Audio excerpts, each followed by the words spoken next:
नमस्कार साथियों।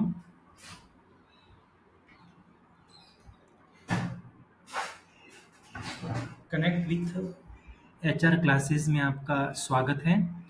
जैसा कि हम भारतीय राज्य व्यवस्था की सीरीज को पढ़ते आ रहे हैं और उसी राज्य व्यवस्था के अंतर्गत हम मूल अधिकार के बारे में पिछली कक्षाओं में पढ़ा। और जो आगे के मूल अधिकार संबंधित अनुच्छेद है, अनुच्छेद 24 से लेकर, वो इस कक्षा में हम पढ़ेंगे। चूंकि हमने पिछली कक्षा में अनुच्छेद 23 तक खत्म कर चुके थे और अब अनुच्छेद 24 को पढ़ना है, तो बिना कुछ देरी के अनुच्छेद 24 को हम शुरू करते हैं। और अगर आप इस चैनल पर नए हैं तो इस चैनल को सब्सक्राइब जरूर करें। अगर ये वीडियो आपको पसंद आए तो इसको लाइक करें और अधिक से अधिक मात्रा में शेयर करें। तो बिना देरी के अब शुरू करते हैं अनुच्छेद 24। तो अनुच्छेद 24 किससे संबंधित है? तो सबसे पहले एक सीधी सी बात हमारे मस्तिष्क में आनी चाहिए कि ये बच्चों को शोषण से बचाने से संबंधित है। तो हम इसको थोड़ा ब्रीफली पढ़ते हैं कि है क्या। अनुच्छेद 24 जो है भारतीय संविधान का एक महत्वपूर्ण अनुच्छेद है जो बच्चों के अधिकारों की रक्षा करता है। यह अनुच्छेद विशेष रूप से बच्चों को शोषण से बचाने के लिए बनाया गया है। आगे हम पढ़ते हैं अनुच्छेद 24 का जो मूल पार्ट क्या है संविधान के अनुसार। तो अनुच्छेद 24 कहता है कि कोई भी बालक जिसकी आयु 14 वर्ष से कम है किसी कारखाने या खदान में कार्य नहीं करेगा और न ही किसी अन्य खतरनाक कार्य में नियोजित किया जाएगा। वापस रिपीट करते हैं, कोई भी बालक जिसकी आयु कितनी 14 वर्ष से कम है। यहाँ से की पॉइंट आपको याद रखना है, 14 वर्ष से कम आयु का बच्चा किसी कारखाने या खदान में कार्य नहीं करेगा और न ही किसी अन्य खतरनाक कार्य में नियोजित किया जाएगा। ये संविधान में जो मूल लिखा गया है वही ये आपको लाइन में लिखा गया है। आगे इसका मतलब है कि 14 वर्ष से जो कम आयु के बच्चे हैं उनको किसी फैक्ट्री कारखानों में, किसी माइंस खदान में या किसी अन्य खतरनाक काम में नौकरी पर नहीं लगाया जा सकता। जो अनुच्छेद 24 है उसमें जो मूल भाव जो है उसका वह यह है कि 14 वर्ष से कम उम्र के बच्चों को किसी फैक्ट्री, खदान या किसी अन्य खतरनाक काम में नौकरी पर नहीं लगाया जा सकता। इसका उद्देश्य क्या है? तो उद्देश्य हम इसका देखें अनुच्छेद 24 का, तो बच्चों को उनके बचपन में शोषण और खतरनाक कार्यों से बचाना है ताकि वे शिक्षा प्राप्त कर सके और सुरक्षित वातावरण में बड़े हो सके। इसका मेन एम है किसका? अनुच्छेद 24 का। इसके बाद इस अनुच्छेद से जुड़े जो प्रमुख कानून है उसका भी हम यहाँ पे वर्णन करते हैं कि अनुच्छेद 24 से संबंधित प्रमुख कानून क्या है। बाल श्रम निषेध और विनियमन अधिनियम 1986 है। इस अधिनियम के अंतर्गत 14 वर्ष से कम उम्र के बच्चों को खतरनाक कार्य में लगाना दंडनीय अपराध है। जो अनुच्छेद 24 से प्रत्यक्षतः संबंध है कौन सा अधिनियम? बाल श्रम अधिनियम 1986। उसके बाद दूसरा महत्वपूर्ण अधिनियम है शिक्षा का अधिकार, राइट टू एजुकेशन 2009, जिसे आरटी एक्ट भी कहते हैं हम शॉर्ट फॉर्म में। यह कानून 6 से 14 वर्ष तक के बच्चों को मुफ्त और अनिवार्य शिक्षा देने की बात करता है। निष्कर्ष के तौर पर देखें तो अनुच्छेद 24 ये सुनिश्चित करता है कि कोई बच्चा अपने बचपन में मजदूरी करने के लिए मजबूर न हो, खासकर ऐसे कामों में जो उनके शारीरिक तथा मानसिक विकास के लिए नुकसानदायक हो सकते हैं। यह भारत को एक शोषण मुक्त और बाल अधिकारों के प्रति सजग समाज की ओर ले जाता है। कौन? अनुच्छेद 24। अब अनुच्छेद 24 के बाद हम अनुच्छेद 25 के बारे में पढ़े। तो अनुच्छेद 25 किससे संबंधित है? तो हमें ध्यान रखना है कि अनुच्छेद 25 जो है धर्म की स्वतंत्रता का अधिकार भारतीय नागरिकों को प्रदान करता है। तो अनुच्छेद 25 का जो मूल भाव है वह यह है कि हर व्यक्ति को अंतरात्मा की स्वतंत्रता तथा स्वतंत्र रूप से धर्म को मानने, आचरण करने और प्रचार करने का अधिकार है। किस प्रकार के धर्म? स्वतंत्र रूप से धर्म को मानना एक, आचरण करना दो और प्रचार करने का अधिकार जो है हर व्यक्ति को दिया गया है। तो इसके जो की एलिमेंट्स क्या है अनुच्छेद 25 के, तो उसको भी हम यहाँ पे पढ़ते हैं। धर्म को मानने की स्वतंत्रता का मतलब क्या है कि किसी भी व्यक्ति किसी भी धर्म को मान सकता है या कोई धर्म न मानने की भी स्वतंत्रता रखता है। दूसरा महत्वपूर्ण की पॉइंट क्या है? धर्म को अपनाने की स्वतंत्रता, मानने की है ये, अपनाने की भी स्वतंत्रता, राइट टू प्रोफिस। तो कोई भी व्यक्ति खुलकर अपने धर्म को अपना सकता है। धार्मिक आचरण की स्वतंत्रता, राइट टू प्रैक्टिस, व्यक्ति अपने धार्मिक अनुष्ठानों, पूजा पद्धतियों आदि का पालन कर सकता है। धर्म का प्रचार करने की स्वतंत्रता, राइट टू प्रोपेगेट्स। तो व्यक्ति अपने धर्म का प्रचार कर सकता है, लेकिन किसी को जबरदस्ती धर्म बदलने को मजबूर नहीं किया जा सकता। यह भी हमें ध्यान रखना है अनुच्छेद 25 के तहत। सरल भाषा में आपको समझाएं, लेकिन अनुच्छेद 25 पर कुछ सीमाएं भी हैं। तो अनुच्छेद 25 की जो स्वतंत्रता पूर्ण नहीं है, इस पर 3 बातों के दिन प्रतिबंध लगाए जा सकते हैं, जैसे सार्वजनिक व्यवस्था हुआ, नैतिकता हुआ और स्वास्थ्य। सरकार इन मूल्यों की रक्षा के लिए धार्मिक स्वतंत्रता पर कुछ नियंत्रण लगा सकती है। कौन कौन से? सार्वजनिक व्यवस्था, नैतिकता और स्वास्थ्य। राज्य के अधिकार से संबंधित इस राज्य के अधिकार से संबंधित इस अनुच्छेद को देखें तो सरकार धर्म की आड़ में चल रही कुरीतियों, अस्पृश्यता, बाल विवाह, सती प्रथा जैसी परंपराओं को रोकने के लिए कानून बना सकती है। उदाहरण के लिए देखा जाए तो मंदिरों में दलितों के प्रवेश के लिए कानून बनाना, 3 तलाक पर प्रतिबंध, धार्मिक स्थलों का प्रशासन इत्यादि संबंधित राज्य कार्य कर सकता है। उसके बाद देखें तो अनुच्छेद 25 से संबंधित जो महत्वपूर्ण न्यायिक व्याख्याएं की गई कौन कौन से मामलों में, तो इसका भी हम यहाँ पे वर्णन कर रहे हैं, जो परीक्षा उपयोगी काफी महत्वपूर्ण है। तो हम देखें तो श्री वेंकटेश्वर मंदिर मामला 1954, तो इसमें निर्णय आया कि धार्मिक स्वतंत्रता केवल आस्था तक सीमित नहीं है, बल्कि धार्मिक क्रियाओं तक भी है। मतलब आस्था तक ही नहीं, बल्कि धार्मिक क्रियाओं तक भी है। दूसरा, सरकार इन पर नियंत्रण कर सकती है यदि वो धर्म का अनिवार्य हिस्सा न हो। दो महत्वपूर्ण बात कही, पहला कि धार्मिक स्वतंत्रता केवल आस्था तक सीमित नहीं है, बल्कि धार्मिक क्रियाओं तक भी है। दूसरा, सरकार इस पर नियंत्रण भी कर सकती है यदि वो धर्म का अनिवार्य हिस्सा न हो। अजीज बानो बनाम स्टेट ऑफ यूपी केस 1976 में जो निर्णय आया, उस निर्णय के जो महत्वपूर्ण पार्ट है वो यह है कि कोई भी धार्मिक स्वतंत्रता संविधान से ऊपर नहीं हो सकती। जब धार्मिक परंपरा समाज को हानि पहुंचाए तो उस पर रोक लग सकती है। तो अजीज बानो बनाम स्टेट ऑफ यूपी बाद में महत्वपूर्ण निर्णय दो आए। कोई भी धार्मिक स्वतंत्रता संविधान के ऊपर नहीं हो सकती। जब धार्मिक परंपरा समाज को हानि पहुंचाए तो उस पर रोक लग सकती है। तो अजीज बानो बनाम स्टेट ऑफ यूपी बाद आपको मैंने बताया। उसके बाद उससे पहले वेंकटेश्वर मंदिर मामला आपको बताया। अब आगे हम अन्य मामला देखते हैं। सायरा बानो बनाम यूनियन ऑफ इंडिया बाद में क्या निर्णय आया? 2017 का केस है ये।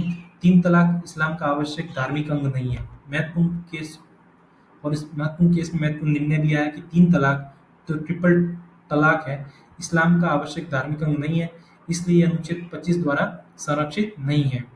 चौथा महत्वपूर्ण केस था इंडियन यंग लॉयर्स एसोसिएशन बनाम केरल राज्य, जिसे हम सबरी माला मंदिर केस 2018 भी कहते हैं। इस केस में जो महत्वपूर्ण निर्णय आया वो यह था कि महिलाओं के प्रवेश पर प्रतिबंध लैंगिक समानता का उल्लंघन है। क्या है? लैंगिक समानता का उल्लंघन। दूसरा, यह कोई अनिवार्य धार्मिक परंपरा नहीं है, इसलिए अनुच्छेद 25 का संरक्षण नहीं मिलेगा। तो ये दोनों महत्वपूर्ण केस थे जो मैंने आपको बताए। उसके बाद निष्कर्ष के रूप में देखा जाए अनुच्छेद 25 को, तो अनुच्छेद 25 हर व्यक्ति को धर्म की आज़ादी देता है, लेकिन यह आज़ादी नैतिकता, सार्वजनिक व्यवस्था और स्वास्थ्य के अधीन है। न्यायालय ने स्पष्ट अपने व्याख्या में किया कि जो परंपराएं धर्म का अनिवार्य हिस्सा नहीं है और जो समाज के हित में नहीं है, उन पर सरकार नियंत्रण लगा सकती है। अनुच्छेद 25 को हमने पढ़ा, धार्मिक स्वतंत्रता का अधिकार देता है। अनुच्छेद 26 जो है धार्मिक संप्रदायों के अधिकार से संबंधित अनुच्छेद 26 है। तो आइए अनुच्छेद 26 को हम संविधान के जो मूल भाव है उस मूल भाव को यहाँ पे देखते हैं कि हर धार्मिक संप्रदाय या उसका कोई भाग स्वतंत्र रूप से धार्मिक, प्रबंधकीय और संस्थागत कार्यों को संचालित कर सकता है। वापस रिपीट करता हूँ कि हर धार्मिक संप्रदाय या उसका कोई भाग स्वतंत्र रूप से धार्मिक, प्रबंधकीय और संस्थागत कार्यों को संचालित कर सकता है।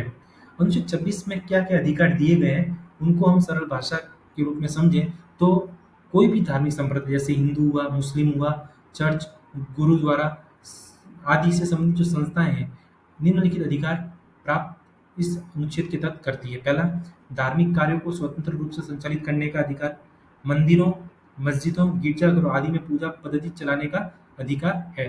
दूसरा, अपने धार्मिक मामलों का संचालन करने का अधिकार, अर्थात अपने धर्म के अनुसार आचार, व्यवहार और नियमों का पालन करने की आज़ादी है।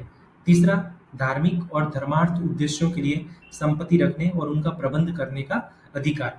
संस्थाएं जमीन, भवन आदि की मालिक बन सकती है। चौथा, ऐसी संपत्ति का कानून के अधीन प्रबंधन करने का अधिकार, अर्थात धार्मिक संस्थाएं अपने नाम पर संपत्ति लेकर उसका प्रबंधन कर सकती है, परंतु कानून के अनुसार। तो 26 के अंदर क्या क्या अधिकार दिए गए? पहला, धार्मिक कार्य को स्वतंत्र रूप से संचालित करने का अधिकार। दूसरा, अपने धार्मिक मामलों का संचालन करने का अधिकार। तीसरा, धार्मिक और धर्मार्थ उद्देश्यों के लिए संपत्ति रखने और उसका प्रबंधन करने का अधिकार। और चौथा, ऐसी संपत्ति का कानून के अधीन प्रबंध करने का अधिकार।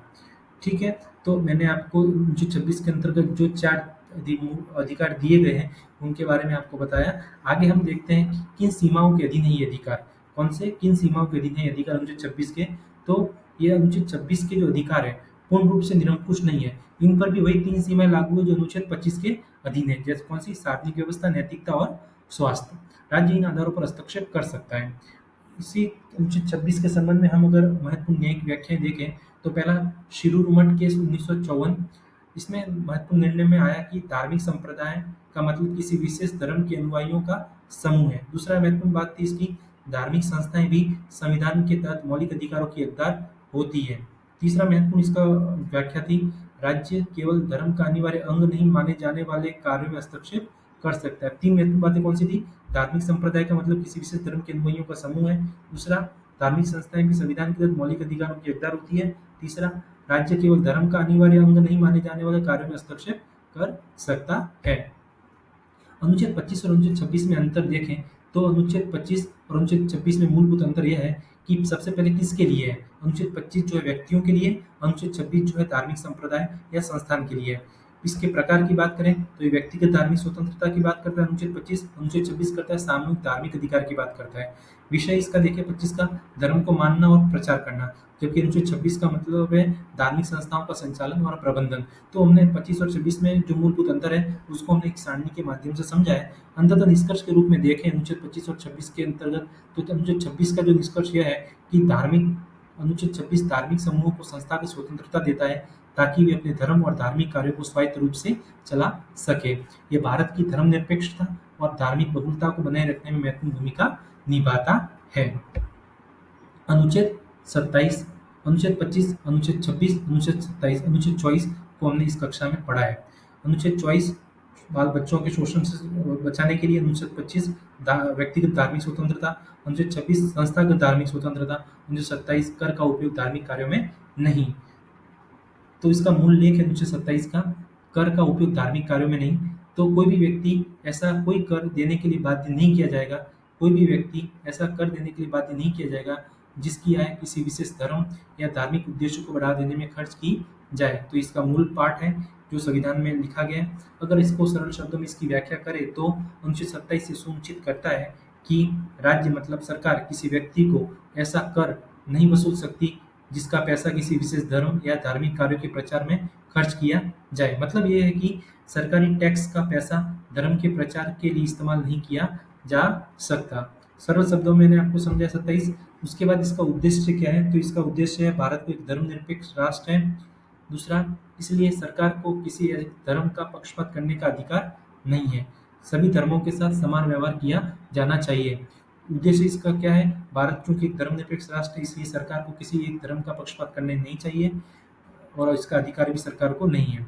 सभी धर्मों के साथ समान व्यवहार किया जाना चाहिए। इसकी न्याय की व्याख्या देखें अनुच्छेद 27 की तो राठौर वर्सेस राज्य एमपी 1966 में जो महत्वपूर्ण न्याय आया उसमें जो वर्डिक्ट था सुप्रीम कोर्ट का कि सरकार यदि किसी धार्मिक संस्था को सामाजिक और धार्मिक कार्यों के लिए अनुदान देती है तो अनुच्छेद 27 का उल्लंघन नहीं है जब तक वह कर के माध्यम से बाध्य न करे। वापस पढ़ता हूँ राठौर वर्सेस एमपी 1966 केस में सरकार यदि किसी धार्मिक संस्थान को सामाजिक और धार्मिक कार्य के लिए अनुदान देती है तो यह अनुच्छेद 27 का उल्लंघन नहीं है जब तक वह कर के माध्यम से बाध्य न करे। जगन्नाथ मंदिर केस पुरी 1960 के केस में महत्वपूर्ण निर्णय आया कि अगर कोई टैक्स केवल मंदिर के रखरखाव और धार्मिक अनुष्ठानों के लिए लगाया जाए तो अनुच्छेद 27 के तहत वैध नहीं होगा क्योंकि ये धर्म विशेष के प्रचार के लिए उपयोग हो रहा है। तो ये जगन्नाथ मंदिर केस पुरी में 1960 में जब वर्डिक्ट आया उसके बाद आगे हम पढ़ें कि क्या सरकारी पैसा धार्मिक स्थलों पर खर्च हो सकता है? हाँ, लेकिन तब जब वह खर्च सांस्कृतिक, ऐतिहासिक या पर्यटन के रूप में हो। दूसरा, या वह खर्च सभी नागरिकों के हित में हो, लेकिन धर्म विशेष के प्रचार हेतु नहीं। वापस पढ़ता हूँ। वह खर्च सांस्कृतिक, ऐतिहासिक या पर्यटन के रूप में हो। दूसरा, वह खर्च सभी नागरिकों के हित में हो, लेकिन धर्म विशेष के प्रचार हेतु नहीं। निष्कर्ष के तौर पर देखें तो अनुच्छेद 27 सुनिश्चित करता है कि सरकार टैक्स लगाने के नाम पर लोगों से पैसा लेकर किसी विशेष धर्म या पूजा पद्धति के प्रचार में खर्च न करे। यह अनुच्छेद धर्मनिरपेक्षता के सिद्धांत की रक्षा करता है। इसी के साथ तो आज की इस कक्षा को यही समाप्त करते हैं। कल अनुच्छेद 28 को हम पढ़ेंगे। अगर ये वीडियो आपको पसंद आया तो उसको लाइक, सब्सक्राइब और शेयर जरूर करें। और आज की वीडियो को हम यही समाप्त करते हैं। धन्यवाद।